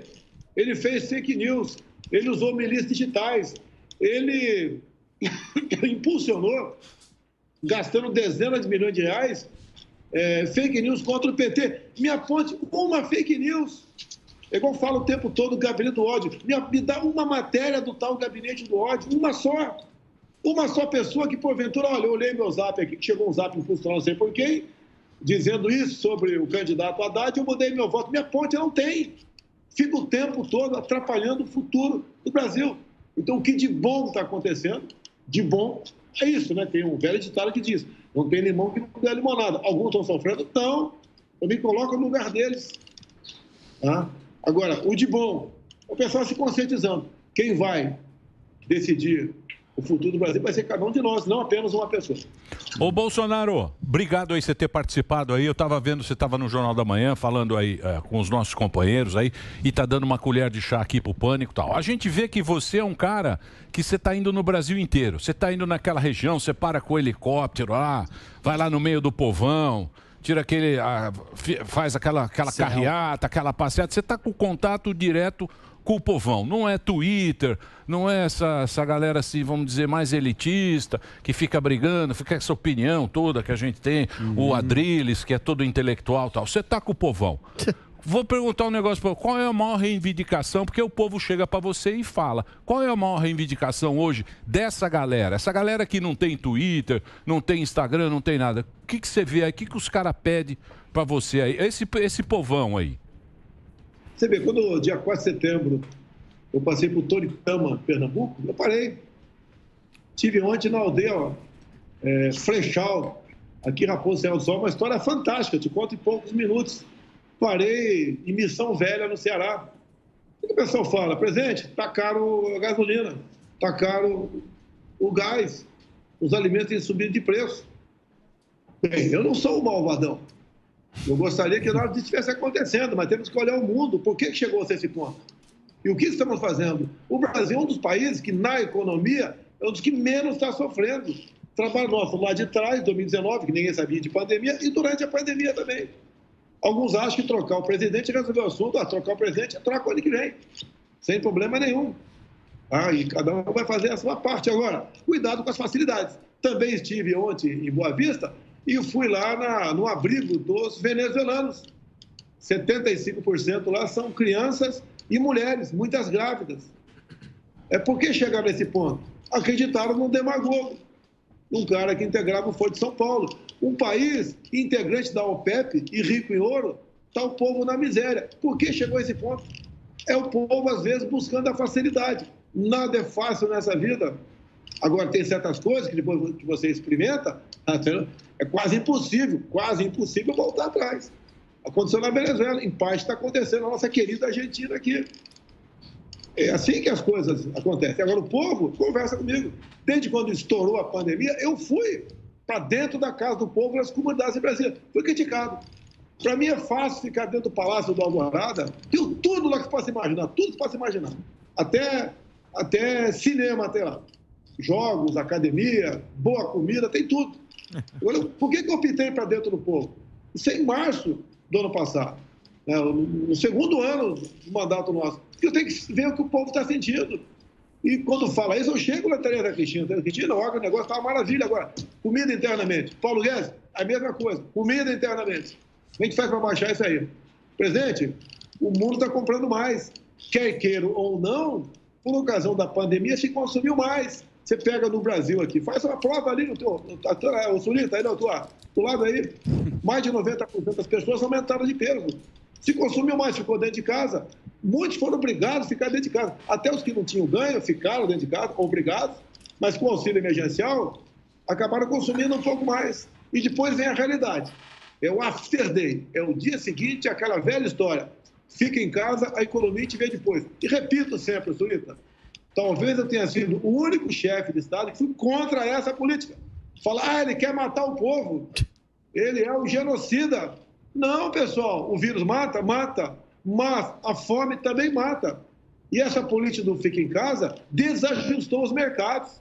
Graças a Deus, o homem do campo não parou, mas muitas outras cadeias produtivas foram à lona. Tivemos uma queda entre março e abril de mais de 1 milhão de empregos no Brasil. Lojas fechadas, gente que produzia algo que não produziam mais para voltar. Não é assim, vamos lá. Nós batemos duro em cima disso. Conseguimos, com medidas nossas até adotadas em 2019, como a liberdade econômica, a facilitar a chegada de empregos. E olha que terminamos 2020 com mais gente com carteira assinada do que em 2019. Isso é quase uma coisa fantástica. Agora, os informais, em torno de 40 milhões de pessoas, foram para a lona. Aquele cara que vendia biscoito Globo na praia do Rio de Janeiro não vendeu mais. E a fábrica de Globo quebrou. Aquele cara que vendia picolé lá no estádio de futebol não vendeu mais. Aquele que vendia uma água no sinal, um churrasquinho de gato na praça, foi para o espaço.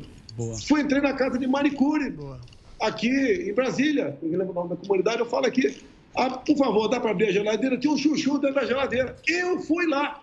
Tanto é que a imprensa me acompanhou e bateu em mim, dizendo que eu estava errado.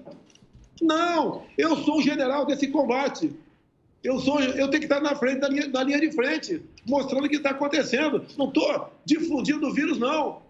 Que 99% de autoridades ficaram dentro de casa. É fácil. Nós vimos aqui, sem citar nome, um governador, logo no começo da pandemia do Fica em Casa, ele lá com na frente, lá uma bacia de carne de primeira, estou em casa aqui fazendo um churrasco. Vimos artistas, atores e atrizes conhecidíssimas, né? Fala, olha, eu estou aqui aprendendo francês. Eu estou aqui tentando mexer com bonequinho de papel. Fica em casa. É fácil ficar em casa. Você ganhando bem com a economia. Tendo problema, liga aqui, como é que é? iFood, liga, é fácil. Vai na casa literária, vai lá. Então, isso eu tenho. Sempre fiz. Se fosse em ano de eleições, eu podia falar, eleição. Não, desde o primeiro dia eu estou na rua. Estou de moto, o helicóptero nosso, na missão que a gente cumpre, a gente chama de parada inopinada, a gente vai para dentro do povo, e a gente vê o semblante daquele povo, como, por exemplo, esse dia mostraram fotografia de pessoal aí invadindo um caminhão de osso. A culpa é minha. O fica em casa é deles. Agora, as consequências é minha. E quando eu falo, vamos aumentar o Bolsa Família, né? Porque a inflação veio nos gêneros de primeira necessidade, isso é demagogia, isso é eleição.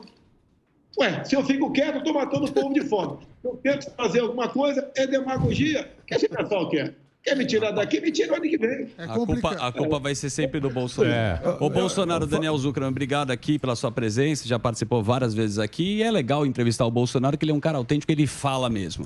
Uma das suas pautas sempre foi anticorrupção, a gente viu toda a história, a novela com o Moro. Recentemente, Sérgio Moro te criticou agora da improbidade. O Moro falou mal de você, hein, Bolsonaro? Você leu ou não? Administrativa. Moro tá bravo. Falou assim, o presidente poderia ter vetado. Então, são duas perguntas. Uma, o que você achou dessa declaração do Sérgio Moro? E segunda pergunta, o que você acha dele um possível candidato para a presidência em 2022?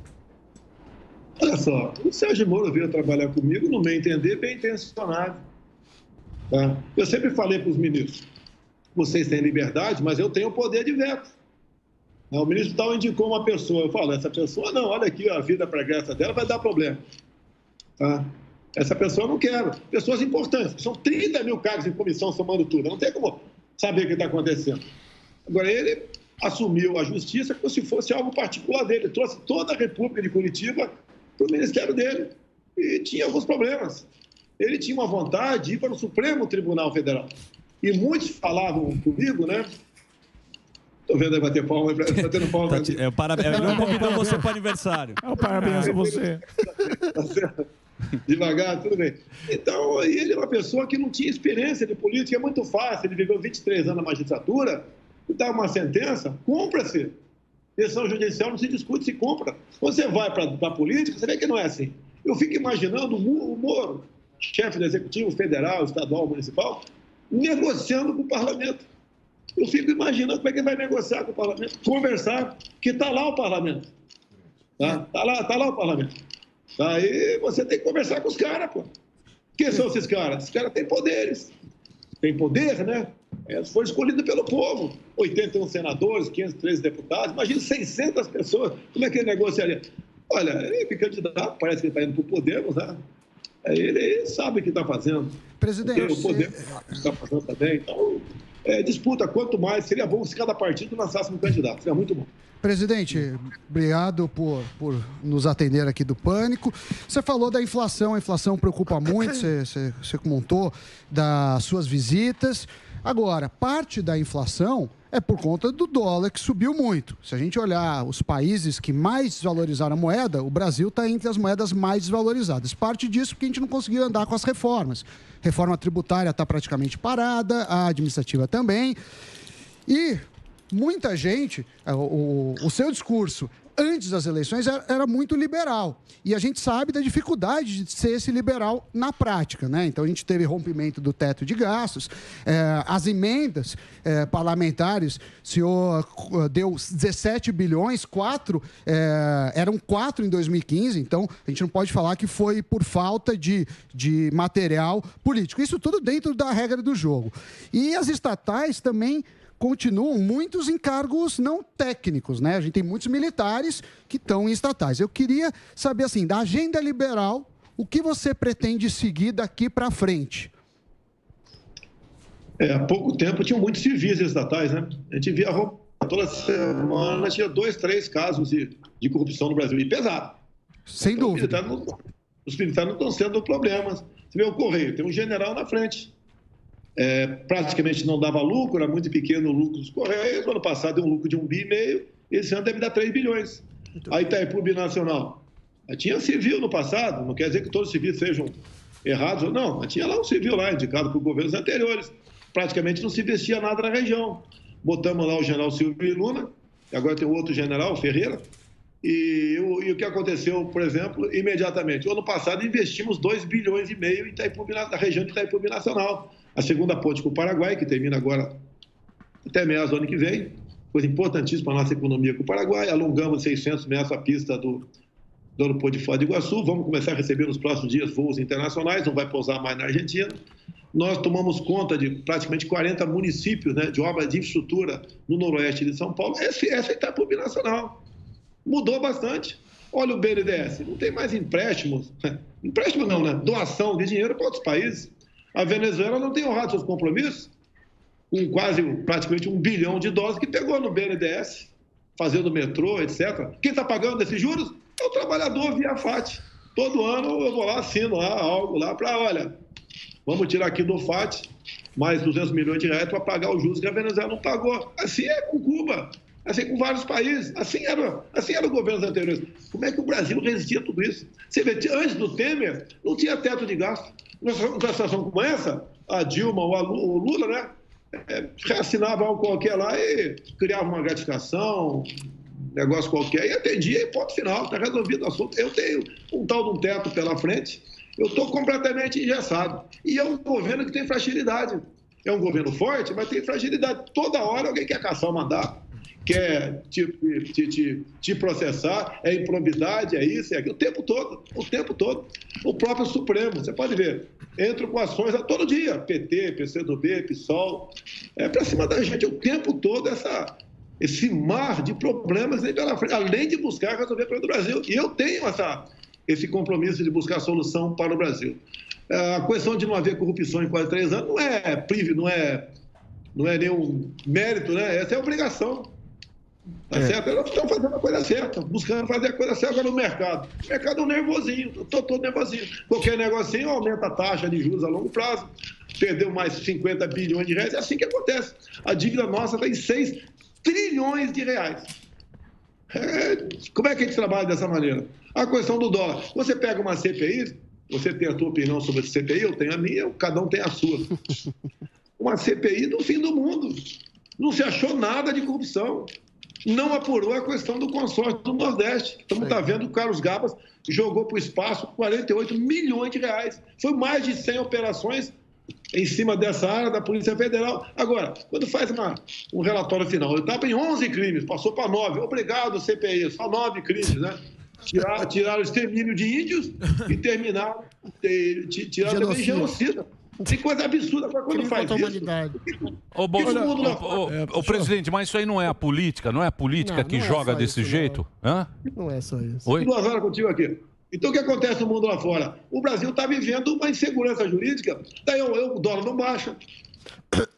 Daí, complicado para a gente. Eu quero fazer uma pergunta aí para mim mesmo. É o presidente, o Bolsonaro, esse é o Bolsonaro brincalhão. É isso aí. Ô, presidente, fazer uma pergunta para mim mesmo aí, tá ok? No tocante aí a imprensa. Porque recentemente, o que a imprensa fez? Jogou pra gente a culpa sobre disseminar aquela notícia da vacina e do HIV. Já foi provado aí que houve depois manipulação aí e tudo mais. Fala aí, como que a gente faz para acabar com isso? Você não pode pegar uma notícia que a imprensa dá e que você vai ser acusado, ou melhor, a gente vai ser acusado de disseminar fake news. O que é isso aí, porra? Se você pegar essa parte da minha live, eu não vou comentar. Olha a matéria aqui. Tá? E falei a matéria, dizendo a matéria que é de 2020, né, publicada na imprensa, ninguém questionou como sendo fake news, ninguém questionou, entre outras matérias que eu mostrei. 2, 3 dias depois, a revista Exame fala o quê? Que eu estava disseminando fake news. E o que o pessoal fala? Olha, o presidente falou que quem toma vacina pega AIDS. Pelo amor de Deus! Que falta de responsabilidade da revista Exame. Total. Vai a CPI agora lá e resolve, mesmo parlamentares, mostrando a verdade que aconteceu. Encaminha lá, oficia lá o Supremo Tribunal Federal para que o Bolsonaro tenha todas as suas páginas bloqueadas. Isso é responsabilidade. E não é uma ou outra, é constantemente assim. Fábrica de fake news está aí, em alguns grandes órgãos de imprensa. Isso é duro porque tira o crédito da imprensa. A imprensa é importante. Ela aberta é importantíssima, mas tem que vender a verdade, tem que abrir o jogo e não ficar atuando como um partido político de oposição, o tempo todo criticando. Eu não dou dinheiro para a imprensa, não dei, cortei bastante, cortei aí 80%, é porque tem outros setores que precisam. Agora, a política, a economia indo bem, todo mundo vai anunciar na televisão, no rádio, no jornal, e todo mundo ganha. Eu não estou perseguindo a imprensa. Mas o senhor acha que esse é o motivo da perseguição e acusar o senhor de várias coisas? De ter fechado a torneirinha aí? O pessoal calava essa grande mídia, o pessoal sabe que é, com dinheiro. Então ninguém criticava nada. Podia outros presidentes fazer os absurdos possíveis, ninguém criticava. Aqui não. A gente não faz absurdo, até o que eu não faço. Se eu me reunir agora aqui com uma autoridade qualquer, foi pro Surita, no canto, porque eu bater um pau, vamos tomar uma tubaína aqui. A imprensa fica sabendo, já vão falar coisas absurdas. Mas, presidente, Peraí. O Marinho vai fazer pé. O Marinho tá bravo com você desde que você roubou a cozinheira. Pegou a croqueteira. Devolve a cozinheira aí, pô. Você levou a croqueteira embora pra Brasília e ele tá bravo. Fazer os melhores croquetes. Marinho, pergunta. Presidente Bolsonaro, André Marinho aqui, uma honra revê-lo. Você que, muito além de nosso presidente da República, é um verdadeiro mito, né, cara? Mas realmente tá todo mundo aqui muito preocupado com o retorno do PT ao poder. O PT que vendeu o governo para o Centrão, comprou base parlamentar com emenda, tinha milícia digital para atacar o opositor e fez indicação de cunho político para o STF. Ninguém quer ver esse horror voltar à tona aqui, cara. Mas eu tenho uma denúncia muito mais importante aqui, pessoal, de uma prática que está acontecendo direto no meu Rio de Janeiro, onde eu nasci, onde ele militou na política, que são vários deputados nos seus gabinetes, PSB, PSOL, PT, que estão ali roubando a torta direito de salário de assessor e botando no próprio bolso, desviando dinheiro público. E o PT, inclusive, é o campeão desse ranking de peculato. Então, presidente, eu te pergunto, rachador tem que ir para a cadeia ou não? Ô Marinho, você sabe que eu sou presidente da República, eu respondo sobre meus atos, ok? Então não vou aceitar a provocação tua. Aí você recolhe esse aí, o teu jornalismo. Não vou aceitar. Assim o PT vai voltar. É sobre o PT. O teu pai é o maior interessado na cadeira do Flávio Bolsonaro. Não vou discutir com o teu pai que é a cadeira do Flávio Bolsonaro. Eu decidi... É o PT, presidente. Ninguém falou de Flávio. Não tem mais conversa contigo. Não tem? Então é isso, né? Coite louco! Então deixa eu falar. Do pai e o pau Muito bem, muito bem. É o Tigrão com humorista e tchutchuca com o STF, né, presidente? Muito bem. Impressionante. Senhor presidente. Por favor, pode fazer a pergunta. Senhor presidente, um prazer e um tesão, no sentido metafísico do termo, conversar com o senhor e recebê-lo aqui na Jovem Pan, na inauguração dessa televisão. Presidente, existe uma animosidade, uma ojeriza, uma má vontade em relação ao senhor, não só no Brasil, como no mundo, porque segundo meu pressuposto, existe uma hegemonia progressista de esquerda, tanto na grande mídia brasileira, quanto na grande mídia internacional, nas universidades, nos meios intelectuais de difusão de informação.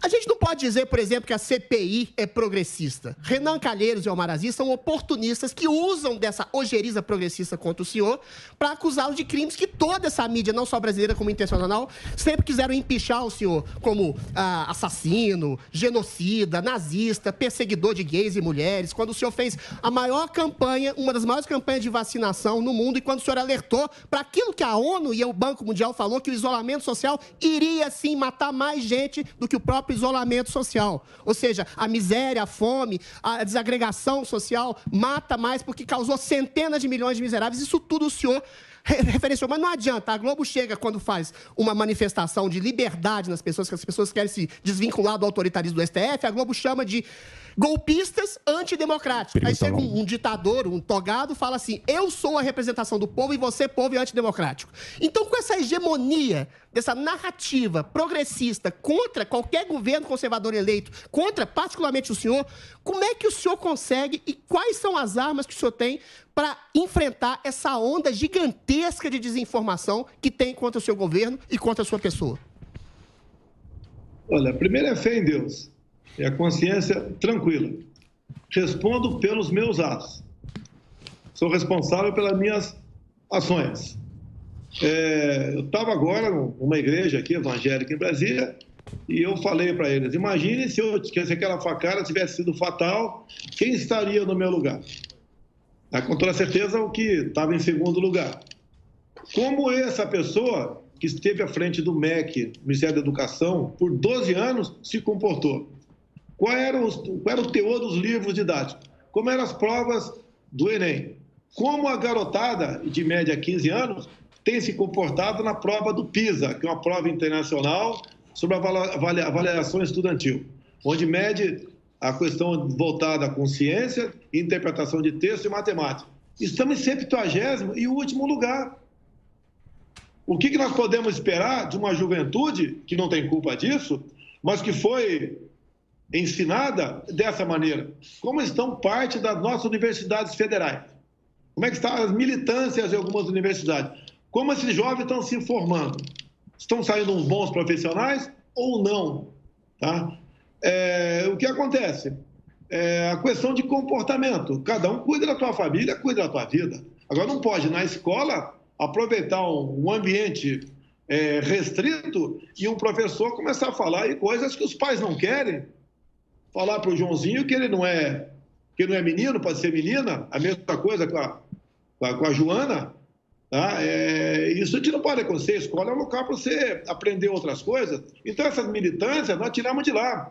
Nós sabemos a ligação dessas pessoas com a esquerda. Por que o MST não está agindo mais?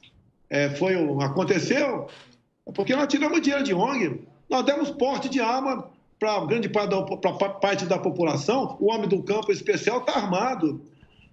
Nós acabamos com a indústria da demarcação de terras indígenas. Eu tive agora aqui numa aldeia indígena aqui, a chamada Flechal, e o pessoal está de acordo comigo. O que acontece agora? O Supremo está decidindo um novo marco temporal. Se isso for aprovado, teremos que demarcar, a seguir a lei, a decisão judicial, áreas equivalentes à região sudeste, como terras indígenas. E pela localização geográfica dessas áreas, inviabilizaremos outra área equivalente à região sul do Brasil. Acabou o agronegócio, acabou a nossa economia. O que os caras querem? Derrotar mim ou derrotar o Brasil? Agora temos que resistir. E ponto final. Apesar de algumas pessoas aí que levam tudo na brincadeira, tudo na chacota, né? Tudo querem tirar proveito próprio. Querem me tirar daqui? Tudo bem. Espero que chegue alguém melhor, né? Sei. Mas se chegar os que estão aí, o cardápio que está na mesa do self-service é o pior possível. Eu sou um feijão com arroz, mas o resto aí é um jabá podre que está aí, que vai contaminar todo mundo. É isso que vocês querem? Tá? Vamos tocar fogo na canoa. Mas peraí, não tem nenhuma jangada do lado, como é que eu vou tocar fogo na canoa velha? O que a gente está fazendo? Um sacrifício da própria vida, mostrando a realidade. Ressurgiu o patriotismo no Brasil. A gente vê bandeira amarela, cores verde e amarela pelo Brasil todo, cada vez menos vermelho. Olha, eu tive na Operação Acolhida, como eu disse, mulheres grávidas, né? Tinha lá 900 pessoas naquela aglomeração ali. Aglomeração, sim, aglomeração. Tá? Grávidas, fugindo da fome. E você sabe que na Venezuela o Lula teve várias vezes lá, com o Chávez, com o Maduro, fazendo campanha política. Olha, na Venezuela pode faltar tudo, menos democracia. E tem gente que leva por deboche. Quer me tirar daqui? Me tira de forma democrática. Cheguei aqui sem dinheiro, sem nada. Vim candidato, confesso, porque eu não queria mais ser deputado federal, cansei, vou me aposentar. Não pedi a aposentadoria da Câmara, 30 mil por mês que posso receber, não pedi. Assim como o pessoal quando fala em cartão corporativo, o meu cartão corporativo é 0. Os outros 2 cartões é para pagar combustível de avião que está fora do exterior, pagar hotel, pagar restaurante, comida, segurança. Não tem nada a ver comigo, se gastou 1 milhão ou 2 naquele mês, não tem nada a ver comigo. É a segurança minha que tem que ser mais do que reforçada, porque eu estou sendo um osso, né? Um espinho na garganta de corruptos. Querem a volta disso no Brasil? Não queremos não, Mito. A gente não pode, o PT não pode voltar. O PT não pode voltar. Presidente, então, por favor, responda a pergunta, cara, que eu te fiz. Porque se você quer pergunta de bajulador, cara... Me respeita, rapaz. Bajulador é teu pai que bajulava o presidente e que não recebeu o PT vai voltar, hein? Você transformou em oposição porque o seu pai não recebeu o ministério. Bajulador, me respeita, ô cara de pau.